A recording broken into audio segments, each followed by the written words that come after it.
आलोक IAS academy channel में स्वागत है दोस्तों।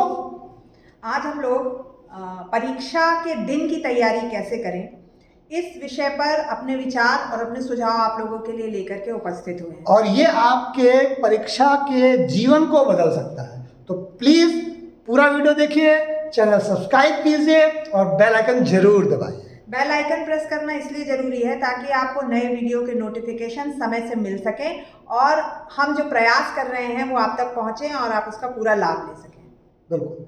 तो मैडम, जब पेपर हम देने जाते हैं, हम लोगों ने भी एग्ज़ाम दिया है और हम लोगों ने बहुत सारे एग्ज़ाम क्रैक किए हैं, या आपने भी बहुत सारे एग्ज़ाम क्रैक किए हैं, आपने तो 3-3 4-4 नौकरियां छोड़ी हैं, ठीक है। तो ऐसा क्या हम लोग करते थे जो विद्यार्थी करें और उस दबाव से बच सके? जी, ये एक महत्वपूर्ण विषय है, क्योंकि हमने जो भी तैयारी करी, पहले हमने डिसाइड किया कि कौन सी परीक्षा हमें देनी है, तैयारी करी, और उसका अंतिम जो परिणाम है वो हमें परीक्षा के दिन ही मिलता है जब हम वहाँ प्रेजेंट होते हैं। और याद रखना, कितनी पढ़ाई करी आपने, इसका महत्व तो है, लेकिन अगर आखिरी के 24 घंटे आपके मिसप्लान्ड हो गए, यानी संडे को पेपर है और सैटरडे आपका खराब हो गया, तो पूरी सालों की मेहनत आपकी बेकार हो सकती है।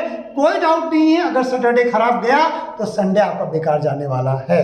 इसको ऐसे समझ सकते हैं आप कि कोई कितना भी अच्छा बैट्समैन क्यों ना हो, पर जिस दिन मैच है उस दिन उसने कैसा परफॉर्म किया, वो सेंचुरी बना गया या 10 रन पे चला गया, उस दिन की परफॉर्मेंस से डिपेंड करता है। जबकि वो बैट्समैन इंटरनेशनल है तो उसने कितनी प्रैक्टिस करी होगी। और दूसरा, मान लीजिए बैट्समैन संडे को मैच है उसका मैडम, और सैटरडे को उसको 104 फीवर आ जाए जी, तो ये सारी बातों को ही हम आज डिस्कस करेंगे। मैं एक दिवसीय जो हमारी परीक्षाएं होती हैं उसके विषय में पहले आपको बताना चाहूँगी। कॉम्पिटिटिव एग्ज़ाम जब भी हम लोग दे रहे होते हैं और हमारा परीक्षा का दिन पूर्व निर्धारित होता है, सेंटर हमें पता होता है, तो पहला तो ये है कि अगर सेंटर आपके शहर में नहीं है तो आपकी जो परीक्षा देने की तैयारी है वो आपकी यात्रा की तैयारी के साथ ही आरंभ हो जाती है। बिल्कुल। तो अपनी यात्रा के लिए बिल्कुल रिजर्वेशन वगैरह जो भी है, ताकि आप कंफर्टेबल यात्रा कर सकें। यात्रा में पैसे ना बचाएं जी, अच्छा होटल लें, 4 दोस्तों के साथ बिल्कुल न जाएं, अपने माता पिता के साथ जाएं, बड़े भाई के साथ जाएं, छोटे भाई के साथ जाएं। क्यों? क्योंकि आप जिस एज में होते हैं और जब हम घर से, स्कूल से बाहर, तब कि अपने शहर से बाहर शहर में जाते हैं, हमारा डोपामाइन भी सीक्रेट होता है, एंजॉय मोड में आ जाते हैं। यस। तो गंभीर लोगों के साथ अपनी परीक्षा देने की यात्रा आपको करनी है, ना कि मित्रों के साथ। आप पिकनिक मनाने नहीं जा रहे हैं, आप घूमने नहीं जा रहे हैं, तो कोशिश करें कि अपने माता पिता को लेकर के जाएं, किसी बड़े को साथ में लेकर के जाएं, गार्जियनशिप के अंडर में जाएं, ताकि यात्रा में आपके ऊपर प्रेशर ना रहे। इसके बाद ये है कि आप समय से पहुँचें। संडे के दिन आपकी परीक्षा है तो एक दिन पूर्व शाम तक अवश्य उस जगह पे पहुँच जाएं। रात में अपने निवास की एक व्यापक व्यवस्था करें। रिश्तेदारों के यहाँ कदापि ना रुकें, पैसे ना बचाएं, वरना सारा जो निवेश किया आपने एनर्जी का, कोचिंग में पढ़ के इंस्टीट्यूट में जाते हैं, लाखों रुपए फीस देते हैं, और फिर वो 500, 1000, 2000 बचाने के लिए साल में 10,000 मत बचाएं। जितने में एग्जाम दें, बेहतर व्यवस्था करें। ये वीडियो आप अपने माता पिता के साथ भी शेयर करें, क्योंकि उनका भी ये जानना ज़रूरी है कि हमको किस तरह से यात्रा करनी है और रुकना कहाँ पे है। जब हम रिश्तेदारों के यहाँ रुकते हैं तो जैसे दोस्तों के साथ हम यात्रा करके मौज की पिकनिक मोड में आ जाते हैं, रिश्तेदारों के यहाँ जाने में भी वही मोड होता है।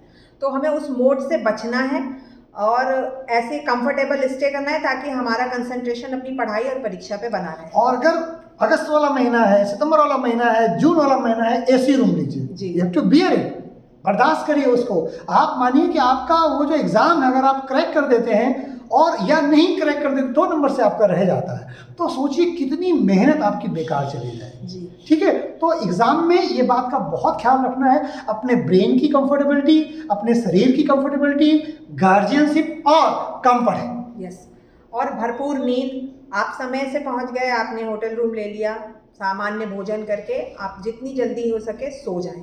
और लास्ट दिन के रिवाइज करने के लिए कुछ भी ना रखें। कुछ एक फैक्ट्स होते हैं जो हमें पता लग जाता है स्टडी के दौरान कि हम भूल सकते हैं, तो आप उनको बस एक पेपर या रफ नोट उसका लें।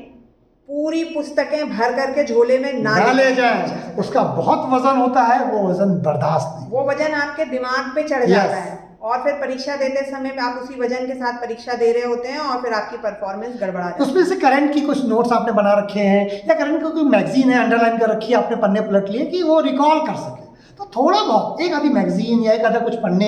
मेरा तो मानना है करंट की मैगजीन बेस नहीं करना है, साल भर मैगजीन पढ़िए, उनको जो बढ़िया पॉइंट है उनको डायरी में मेंटेन करते चलिए, हैंडमेड अपने। और आप वादा मैं करता हूँ कि अगर उस तरह की डायरी आप मेंटेन करते हैं 1 साल तक, तो उसमें आपके करंट के 10 क्वेश्चन आपको मिलते हैं। करंट 2-4 दिनों में 2-4 मैगजीन से कवर नहीं होता है। अब बात करते हैं परीक्षा के दिन की।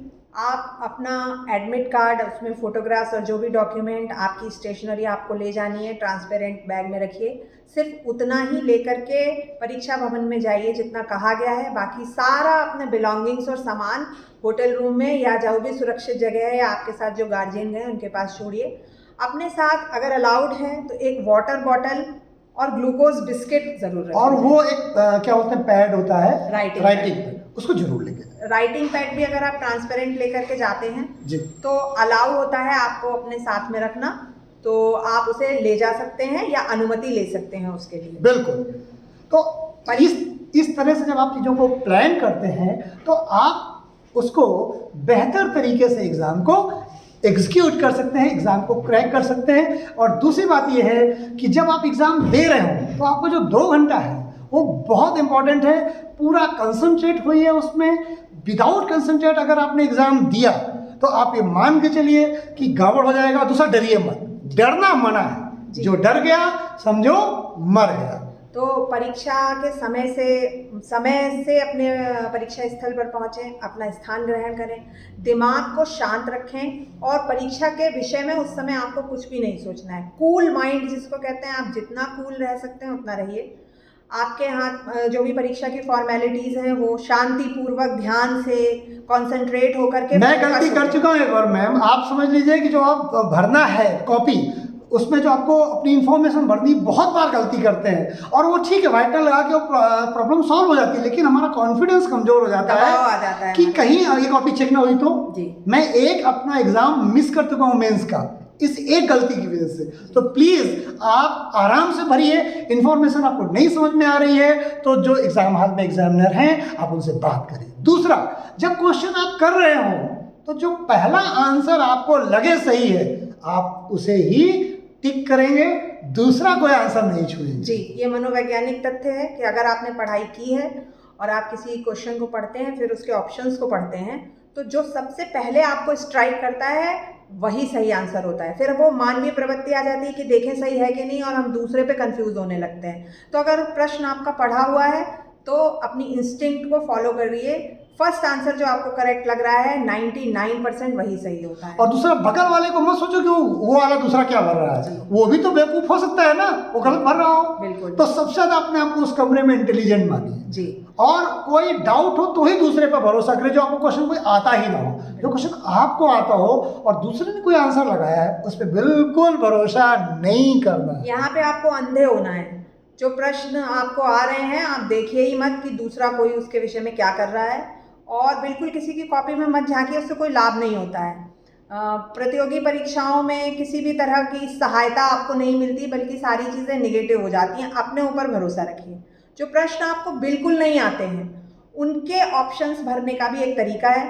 आपको ये देखना है कि आपने ABCD में से कौन सा ऑप्शन सबसे कम लगाया है, उसको चूज कर लीजिए। और जितने प्रश्न आपको बिल्कुल नहीं आते उनमें सब में एक ऑप्शन को ही टिक करिए। ये नहीं कि 10 में से B पढ़ा, 20 में से C भरा, एक ऑप्शन ABCD में जो आपको लगे कि ये आंसर ज़्यादा सुटेबल है या ये हमने सबसे कम भरा है, आप उसको भर सकते हैं। या मैं उल्टा कहता हूँ कि मान लीजिए 30 क्वेश्चंस की कॉलम है, आपने जिसमें आंसर किसी कॉलम में A सबसे ज़्यादा होता है, किसी कॉलम में C सबसे ज़्यादा होता है, तो उसके भी सही होने की संभावना मैडम हो जाती है, फिर आप C वाला ही भर दीजिए। कोई एक ऑप्शन ही आप भरिए।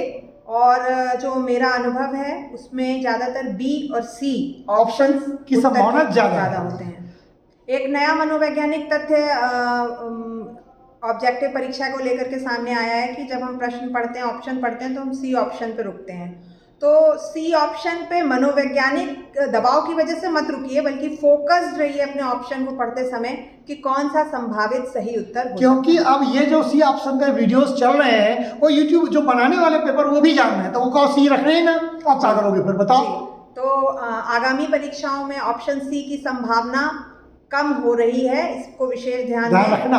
और इसीलिए मैं हमेशा कहता हूं कि ऐसा कोई मनोवैज्ञानिक चीज नहीं होती कि सी ही सही होगा जी। लेकिन अब क्योंकि परिचर्चा में कि सी ही सही होगा तो संभावना ये है कि सी सही ना हो।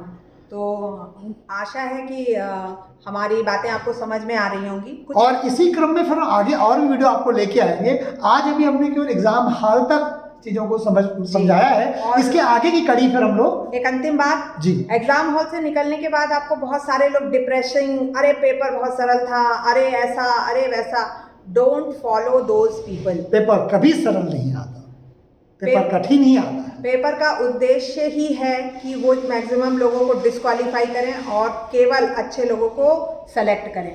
तो पेपर कभी सरल नहीं होता, केवल लोग महसूस करते हैं, उन्हें पढ़ा पढ़ा लगता है, पर पेपर पढ़ना, क्वेश्चन पढ़ना, 4 ऑप्शन पढ़ना, सही ऑप्शन पे पहुंचना और फिर फाइनली उस एग्ज़ाम को क्रैक करना एक लॉन्ग प्रोसेस है और ये पेशेंसली ही क्रैक किया जा सकता है। और एग्जाम देने के बाद क्वेश्चन को 24 से 48-50 घंटे तक मिलाना नहीं है जी। आराम से जो करना था कर, उसके बाद कर दिया, फल की इच्छा ईश्वर पे छोड़ दी। बिल्कुल। क्यों? क्योंकि फल की इच्छा अगर आप रखते हैं तो दबाव आपके ऊपर ज्यादा आता है जी। ठीक है। तो उम्मीद है कि हम लोगों का जो ये प्रयास है आपको समझ में आया होगा। और उसके बाद अगला जो हम इस पे वीडियो बनाएंगे, अगर आपको पसंद आता है तो मेंस ओरिएंटेड कैसे काम किया जाए, या जो 3 टायर एग्जाम होते हैं, प्री मेंस इंटरव्यू, उसको लेकर के हम लोग कुछ परिचर्चा आगे पढ़ेंगे। अंत में इतना पुनः कहना चाहूँगी कि बेल आइकन अवश्य प्रेस करें ताकि सब्सक्राइब करने के बाद आपको लेटेस्ट वीडियो के अपडेट टाइमली मिलते रहें, तभी हमारा प्रयास पूर्ण रूप से फलीभूत होगा। वीडियो पसंद आया हो तो कमेंट करें, ना पसंद आया हो तो ज़रूर कमेंट करें ताकि हम अपनी कमियों को जान सकें। धन्यवाद। नमस्कार।